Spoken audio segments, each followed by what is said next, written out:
नमस्कार दोस्तों, आप देख रहे हैं यूपी समाचार। आइए जानते हैं उत्तर प्रदेश की दिन भर की ताजा और बड़ी खबरें। आज की पहली खबर, चुनाव आयोग का बड़ा ऐलान। यूपी में फॉर्म डालने के हर घर 3 बार जाएंगे। बीएलओ निर्वाचन आयोग ने उत्तर प्रदेश सहित देश के 12 राज्यों और केंद्र शासित प्रदेशों में विशेष गहन पुनरीक्षण SIR के दूसरे चरण का ऐलान कर दिया है। 28 अक्टूबर यानी आज से ही SIR प्रक्रिया की कवायद शुरू हो जाएगी। SIR के तहत बूथ लेवल अधिकारी BLO फॉर्म के मिलान और लिंकिंग के लिए लोगों के घरों में जाएंगे। यदि मतदाता घर पर उपलब्ध नहीं है या मिलान और लिंकिंग में देरी होती है तो BLO 3 बार घरों में जाएंगे। यदि उनके नाम या उनके पिता या माता के नाम 2003 की लिस्ट में नहीं थे तो मतदाता पंजीकरण अधिकारी सहायक इंडिकेटिव डॉक्यूमेंट्स के आधार पर पात्रता तय करेगा। आयोग के मुताबिक मतदाता ऑनलाइन भी फॉर्म भर सकते हैं। बेटियों की शादी के लिए सहायता राशि बढ़ी। उत्तर प्रदेश भवन एवं अन्य सन्निर्माण कर्मकार कल्याण बोर्ड से जुड़े निर्माण श्रमिकों के लिए राहत की खबर है। बोर्ड ने बीते दिनों कन्या विवाह सहायता योजना में खास बदलाव किए हैं। नई व्यवस्था के तहत अब निर्माण श्रमिकों की बेटियों के विवाह पर दी जाने वाली सहायता राशि बढ़ाकर 85,000 रूपए तक कर दी गई है। इसके लिए पंजीकृत श्रमिकों का नवीनीकरण आवश्यक है। योजना का उद्देश्य भवन एवं अन्य सन्निर्माण कार्यों से जुड़े श्रमिकों की विवाह योग्य बेटियों और महिला श्रमिकों के विवाह में आर्थिक सहयोग और वयस्क विवाह को प्रोत्साहित करना है। उत्तर प्रदेश सरकार ने कर दी ये व्यवस्था। पराली दीजिए, बदले में गोबर की खाद लीजिए। खेतों में पराली जलाने की घटनाओं पर अंकुश लगाने और किसानों को जागरूक करने की कवायद के बीच पशुपालन विभाग ने इसके उपयोग की पहल कर दी है। विभाग गोबर की खाद के बदले पराली लेने को अभियान चलाए। गाय आश्रय स्थलों से किसानों को गोबर की खाद उपलब्ध कराई जाए। पशुधन एवं दुग्ध विकास मंत्री धर्मपाल सिंह ने इसके लिए निर्देश दिए हैं। वहीं भूसा टेंडर न होने पर अमरोहा, बागपत, इटावा, शामली और मेरठ के मुख्य पशु चिकित्सा अधिकारियों को लापरवाही बरतने पर चेतावनी दी है।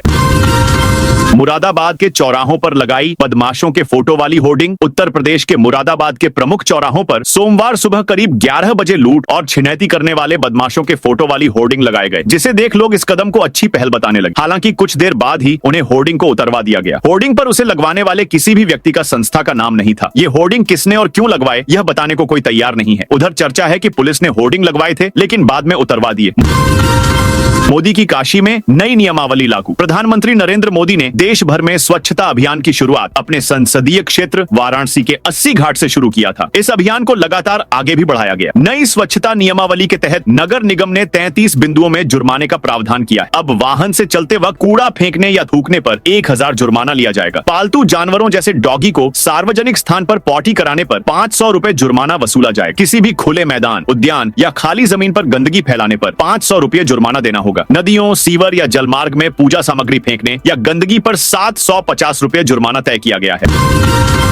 यूपी में 46 IAS के बाद 27 PCS अफसरों के तबादले। यूपी की प्रशासनिक मशीनरी में मंगलवार को एक तरह से ओवरहॉलिंग कर दी गई। 3 मंडलायुक्त, 10 जिलों के DM, कई मुख्य विकास अधिकारी और नगर आयुक्त समेत 46 IAS अफसरों को बदलने के बाद 27 PCS अफसरों के तबादले कर दिए गए। दोनों तबादलों में वाराणसी के कई अफसर शामिल हैं। वाराणसी में तैनात 3 IAS अफसरों की जिम्मेदारी बदली। मुख्य विकास अधिकारी, ADM फाइनेंस और विकास प्राधिकरण के VC बदल दिए गए। इसके साथ ही SDM, अपर नगर आयुक्त, अपर आयुक्त और अपर जिलाधिकारी वित्त एवं राजस्व बदले गए। मुख्तार अंसारी के कई गुर्गों की लोकेशन डंपी के मोबाइल से मिली। मुख्तार अंसारी के करीबी शादाब उर्फ डंपी के मोबाइल की कॉल डिटेल और उसमें मिली चैटिंग से कई राज सामने आ रहे हैं। मुख्तार अंसारी के जिन गुर्गों को पुलिस और STF लंबे समय से तलाश रही थी, उनकी लोकेशन मिलने लगी है। डंपी के मोबाइल में इन गुर्गों से लंबी लंबी चैटिंग मिली है। इस आधार पर ही मुख्तार के फरार गुर्गों पर फिर से शिकंजा कसेगा। यूपी में बिजली बिल जमा करना अब और आसान। बिजली उपभोक्ताओं को नेट बैंकिंग से बिल जमा करना आसान हो गया है। RTGS और NIFT के माध्यम से बिल जमा करने की प्रक्रिया को सरल बना दिया गया है। बिजली उपभोक्ता अपने खाता संख्या से पहले MAVVNL प्रीफिक्स कोड लिखकर भुगतान करेंगे, जिससे उनका बिलिंग सिस्टम और RTGS एक साथ अपडेट हो जाए। वाराणसी, अयोध्या और प्रयागराज समेत देश के 18 शहरों में चलेगी वाटर मेट्रो। देश के 18 शहरों में वाटर मेट्रो चलाई जाएगी। जलमार्ग से आम लोग ट्रैफिक जाम से बचते हुए यात्रा कर सकेंगे। इससे प्रदूषण भी नहीं होगा। इसमें वाराणसी, अयोध्या और प्रयागराज भी शामिल हैं। पत्तन, पोत परिवहन एवं जलमार्ग मंत्रालय के तहत भारतीय अंतर्देशीय जलमार्ग प्राधिकरण ने इस प्रोजेक्ट का खाका तैयार किया है। मथुरा में ट्रैफिक जाम से निजात के प्रयास। मथुरा शहर में लगातार बढ़ रही ट्रैफिक जाम की समस्या से लोगों को राहत दिलाने के लिए पुलिस प्रशासन सक्रिय हो गया है। इसी क्रम में मंगलवार को पुलिस अधीक्षक ट्रैफिक मनोज कुमार यादव और पुलिस अधीक्षक शहर ने चौकी डी गेट क्षेत्र का निरीक्षण किया। अधिकारियों ने सड़कों पर यातायात व्यवस्था का बारीकी से जायजा लिया और मौके पर मौजूद पुलिस कर्मियों को आवश्यक दिशा निर्देश दिए। निरीक्षण के दौरान SP ट्रैफिक मनोज कुमार यादव ने बताया कि शहर में ट्रैफिक जाम की समस्या को दूर करने के लिए निरंतर कार्रवाई की जा रही है है। उन्होंने कहा कि प्रमुख बाजारों और चौराहों पर यातायात पुलिस की तैनाती बढ़ाई गई है। साथ ही अवैध पार्किंग और सड़क किनारे ठेला खोमचा लगाने वालों के खिलाफ अभियान चलाया जा रहा है। सहारनपुर में फर्जी डिग्री मार्कशीट गिरोह का भंडाफोड़, 5 अरेस्ट। सहारनपुर की थाना सदर बाजार पुलिस और सर्विलांस टीम ने फर्जी डिग्री और मार्कशीट बनाने वाले एक बड़े गिरोह का भंडाफोड़ किया है। पुलिस ने इस गैंग के 5 सदस्यों को अरेस्ट किया है। पूरे गिरोह में एक PhD होल्डर है, बाकी हाई क्वालिफाइड। इनके कब्जे से 240 फर्जी degree marksheet, 4 laptop, 9 mobile phone और एक बिना नंबर की वेन्यू कार बरामद की गई। राज्य गन्ना प्रतियोगिता में बिजनौर और शामली अव्वल। राज्य गन्ना प्रतियोगिता वर्ष 2024 से 25 में बिजनौर और शामली के किसान आगे रहे। इन दोनों जिलों के किसानों ने 2-2 श्रेणियों में पुरस्कार हासिल किए। बिजनौर के किसान ब्रजेश कुमार शर्मा ने शीघ्र पेड़ी संवर्ग में 1985 क्विंटल प्रति हेक्टेयर उपज और मोहित त्यागी ने युवा गन्ना किसान पौधा संवर्ग में 1529 क्विंटल प्रति हेक्टेयर उपज प्राप्त कर प्रथम स्थान हासिल किया है। शामली के किसान प्रमेंद्र राणा ने ड्रिप विधि से सिंचाई पौधा संवर्ग में 1864 क्विंटल प्रति हेक्टेयर उपज और वासु राणा ने युवा गन्ना किसान पेड़ी संवर्ग में 1836 क्विंटल प्रति हेक्टेयर उपज हासिल कर पहला स्थान प्राप्त किया है। सहारनपुर में बिना लाइसेंस चिकन शॉप बंद। सहारनपुर के नकुड़ क्षेत्र में मंगलवार शाम राष्ट्रीय बजरंग दल के विरोध के बाद एक चिकन सेंटर को बंद करा दिया गया। कार्यकर्ताओं ने आरोप लगाया था कि यह दुकान बिना लाइसेंस के चल रही है और एक मंदिर के बेहद करीब स्थित है। पुलिस ने मौके पर पहुंचकर दुकानदार से लाइसेंस मांगा, जो न होने पर दुकान बंद करने का निर्देश दिया। इलाहाबाद हाईकोर्ट से सपा को बड़ी राहत। इलाहाबाद हाईकोर्ट से समाजवादी पार्टी को बड़ी राहत मिली है। कोर्ट ने मुरादाबाद स्थित सपा के जिला कार्यालय को खाली करने के आदेश को रद्द कर दिया है। इससे जिला पार्टी कार्यकर्ताओं को राहत मिली है। बता दें कि सपा कार्यालय का आवंटन जिला प्रशासन ने 16 सितंबर को निरस्त कर दिया था। सिविल लाइंस थाना क्षेत्र के चक्कर की मिल स्थित सपा कार्यालय को लेकर हाईकोर्ट ने 22 अक्टूबर तक यथास्थिति बनाए रखने का आदेश दिया था। बता दें कि इससे पहले 6 अक्टूबर को प्रशासन सपा कार्यालय को खाली कराने पहुंची थी।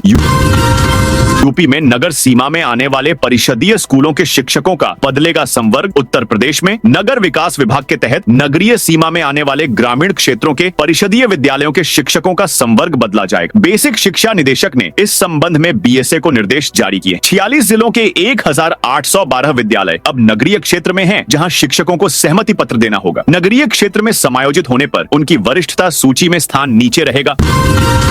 तौकीर रजा की वीडियो कॉन्फ्रेंसिंग के जरिए पेशी हुई। फतेहगढ़ सेंट्रल जेल में बंद इत्तेहाद ए मिल्लत काउंसिल प्रमुख मौलाना तौकीर रजा की मंगलवार को वीडियो कॉन्फ्रेंसिंग के जरिए CJM कोर्ट में पेशी हुई। वहीं उनके करीबियों को अदालत में फिजिकली पेश किया गया। अदालत ने मौलाना की न्यायिक हिरासत 11 नवंबर तक बढ़ा दी। यूपी के परिषदीय स्कूलों में शिक्षकों की कमी दूर होगी। उत्तर प्रदेश में 4000 एकल शिक्षक विद्यालयों में शिक्षकों की कमी दूर होगी। यहाँ पर दूसरे शिक्षकों की तैनाती की जाएगी, जिससे यहाँ पर आराम से पढ़ाई कराई जा सके। परिषदीय प्राथमिक स्कूलों में कक्षा 1 से 5 तक और परिषदीय उच्च प्राथमिक स्कूलों में कक्षा 6 से कक्षा 8 तक सिर्फ एक ही शिक्षक विद्यार्थियों को पढ़ा रहा है। ऐसे में ढंग से पढ़ाई नहीं हो पा रही। अब यहाँ पर दूसरे अध्यापकों की तैनाती की जाएगी।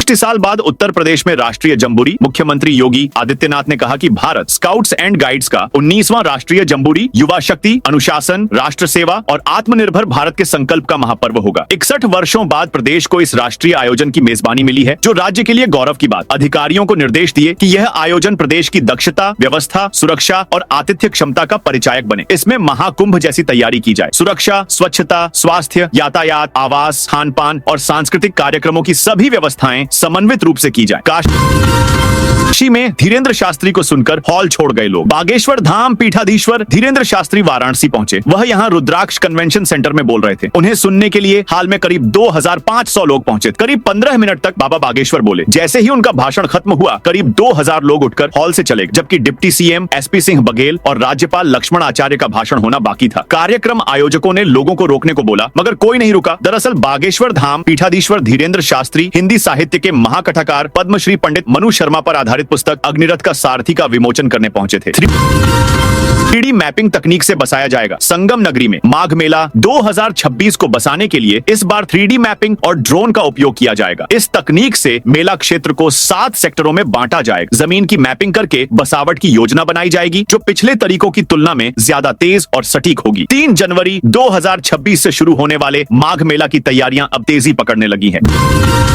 गुरुद्वारा पहुंचे CM योगी बोले, जहां गुरु के चरण पड़ते हैं वह स्थान राम राज्य की तरह पवित्र बन जाता। सिख समुदाय की आस्था का प्रतीक चरण सुहावे गुरु चरण यात्रा के पवित्र जोड़ा साहिब का लखनऊ में भव्य स्वागत हुआ। यह यात्रा सिख समुदाय के 10वें गुरु श्री गुरु गोविंद सिंह जी और माता साहिब कौर के पवित्र जोड़ा साहिब से जुड़ी है, जो सिख आस्था का अत्यंत पवित्र प्रतीक मानी जाती है। मुख्यमंत्री योगी आदित्यनाथ ने कहा कि हमारी परंपरा में यह कहा गया है, जिथे जाए बहे मेरा सतगुरु सो थान सुहावा राम राजे, अर्थात जहाँ भी गुरु महाराज के पावन चरण पड़ते हैं वह स्थान राम राज्य की तरह पवित्र और पुण्य भूमि बन जाता है। उन्होंने कहा कि यह यात्रा हमें उस गौरवशाली गुरु परंपरा से जोड़ती है जिसने भारत की संस्कृति, साहस और बलिदान की भावना को नई दिशा कायन पुलिस चौकी बनी हाईटेक होगी सीसीटीवी से लैस। गोरखपुर के थाना रामगढ़ताल क्षेत्र में नौका विहार के पास बनी नई पुलिस चौकी नौकायन का लोकार्पण बुधवार को सांसद रवि किशन शुक्ला ने किया। यह चौकी सांसद निधि से मिले बजट से तैयार की गई है। सांसद रवि किशन ने इस मौके पर कहा कि अब कोई भी सुरक्षा में सेंध लगाने की कोशिश करेगा तो हमारी पुलिस बंदूकों के साथ उसका इंतजार करेगी। उन्होंने बताया कि यह चौकी पूरी तरह हाईटेक होगी और 24 घंटे जनता की सेवा में तत्पर रहेगी।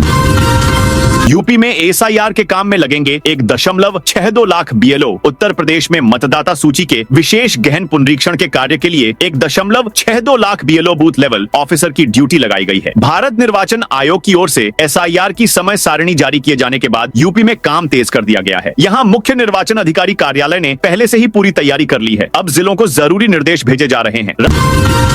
राहुल गांधी के बयान पर सुनवाई पूरी। संभल की एक अदालत ने कांग्रेस नेता राहुल गांधी की एक टिप्पणी को लेकर उनके खिलाफ दायर मामले में मंगलवार को अपना फैसला सुरक्षित रख लिया। अधिकारियों ने बताया कि फैसला 7 नवंबर को सुनाया जाएगा। अतिरिक्त जिला न्यायाधीश एडीजे द्वितीय आरती फौजदार के समक्ष चंदौसी जिला न्यायालय में सुनवाई हुई, जहां दोनों पक्षों ने अपनी दलीलें पेश की। यह मामला हिंदू शक्ति दल के राष्ट्रीय अध्यक्ष सिमरन गुप्ता ने दायर किया था, जिन्होंने आरोप लगाया था कि राहुल गांधी की टिप्पणियों ने जनता की भावनाओं को आहत किया।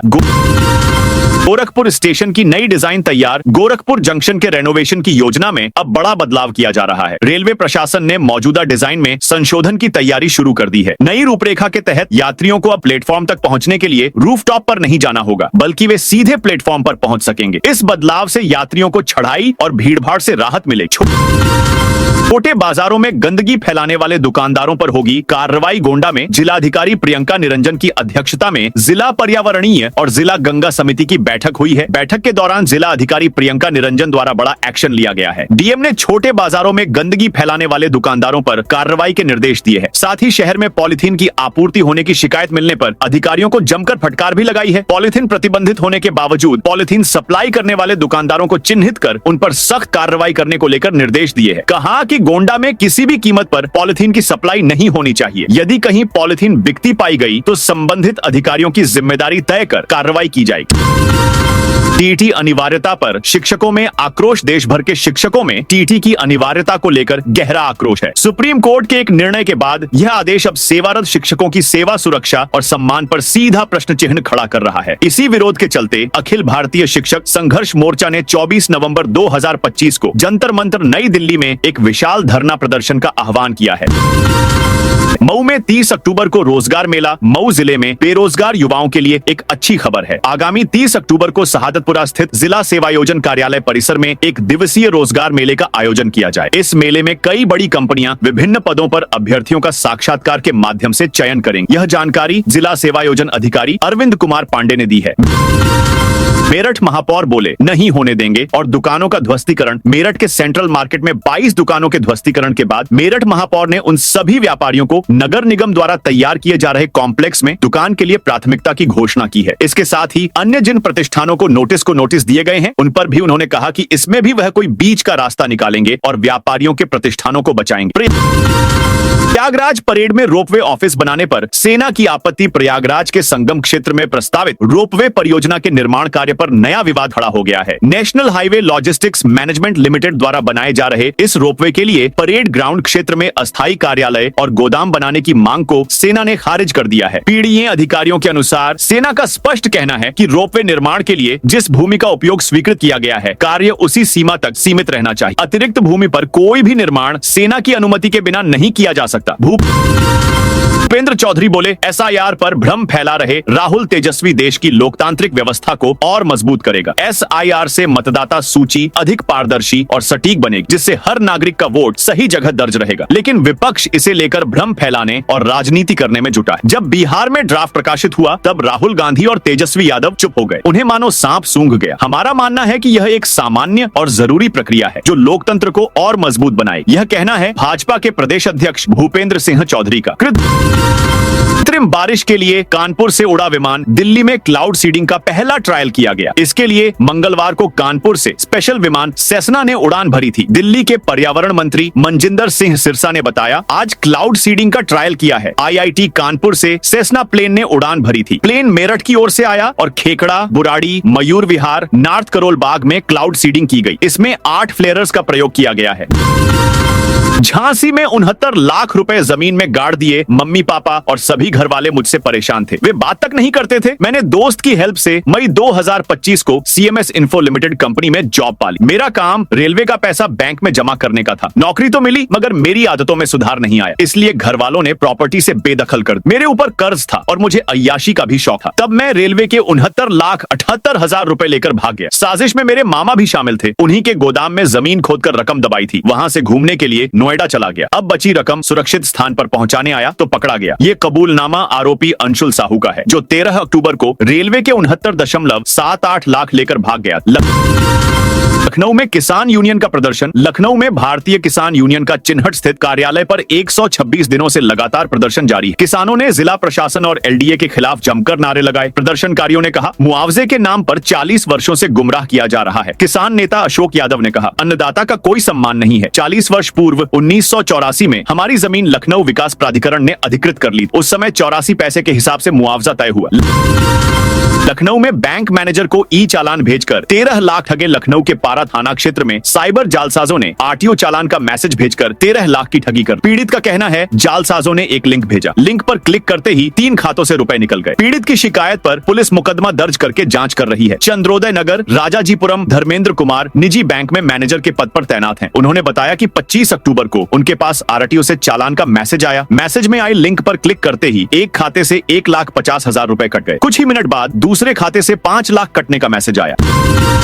चंदौसी में अवैध निर्माण पर चला बुलडोजर। संभल के चंदौसी में मस्जिद निर्माण की सूचना पर प्रशासन हरकत में आया। मौके पर पहुंचे एसडीएम और नायब तहसीलदार ने पाया कि यह एक निजी निर्माण था जो बिना अनुमति के किया जा रहा था। प्रशासन ने तत्काल बुलडोजर से इस अवैध निर्माण को ध्वस्त कर दिया। यह घटना मंगलवार दोपहर चंदौसी कस्बा क्षेत्र के संभल गेट पर हुई। एक स्थानीय हिंदूवादी नेता ने एसडीएम आशुतोष तिवारी को फोन पर मस्जिद निर्माण की सूचना दी थी। सूचना मिलते ही एसडीएम पुलिस बल के साथ मौके पर पहुंचे। जांच में पता चला कि निर्माण कार्य एक धार्मिक स्थल के पास हो रहा था, लेकिन यह मस्जिद से संबंधित न होकर एक निजी निर्माण था। मथुरा जीआरपी थाना पर लावारिस वाहनों की नीलामी। मथुरा जीआरपी जंक्शन थाने पर मंगलवार को लावारिस और एमवी एक्ट के तहत जब्त किए गए 2 पहिया वाहनों की नीलामी प्रक्रिया संपन्न हुई। नगर मजिस्ट्रेट मथुरा के आदेश पर हुई इस नीलामी में कुल 54 वाहनों की बोली लगाई गई, जिसमें 4,20,000 रुपए की अधिकतम बोली लगी। नीलामी प्रक्रिया थाना प्रभारी निरीक्षक यादराम सिंह के नेतृत्व में नायब तहसीलदार सदर पंकज कुमार द्वारा कराई गई। इसमें कुल 36 प्रतिभागी ने हिस्सा ली। बोली लगाने से पहले सभी को नीलामी की शर्तें पढ़कर सुनाई गई। रोते हुई पहुंची वृद्धा को डीएम ने पहुंचवाया। घर कलेक्ट्रेट में डीएम के जनता दर्शन में बेटे और बहू से सताई गई वृद्धा पहुंची। बेटे व बहू द्वारा मारपीट कर घर से निकालने की व्यथा सुन डीएम ने तत्काल बेटे को बुलाया और मां से अभद्रता न करने की हिदायत दी, जिसके बाद मां के साथ बेटे को घर भेजा। अयोध्या परिक्रमा मेले के लिए रूट डायवर्जन। अयोध्या में आगामी 14 कोसी, पंचकोसी परिक्रमा और कार्तिक पूर्णिमा स्नान मेले के मद्देनजर सुल्तानपुर जिले में यातायात व्यवस्था में बदलाव किया गया है। अयोध्या परिक्षेत्र के पुलिस महानिरीक्षक के निर्देश पर सुल्तानपुर यातायात पुलिस ने भारी वाहनों के लिए डायवर्जन प्लान जारी किया है। यह डायवर्जन 14 कोसी परिक्रमा के लिए 29 अक्टूबर को शाम 6 बजे से 31 अक्टूबर को सुबह 8 बजे तक प्रभावी रहेगा। इसके अतिरिक्त कार्तिक पूर्णिमा स्नान मेले के अवसर पर 4 नवंबर को दोपहर 12 बजे से 5 नवंबर को रात 11 बजे तक भी यातायात परिवर्तित रहेगा। पंचकोसी परिक्रमा 1 और 2 नवंबर को आयोजित होगी। तो दोस्तों, यह थी आज उत्तर प्रदेश के सभी जिलों की दिन भर की ताजा और बड़ी खबरें।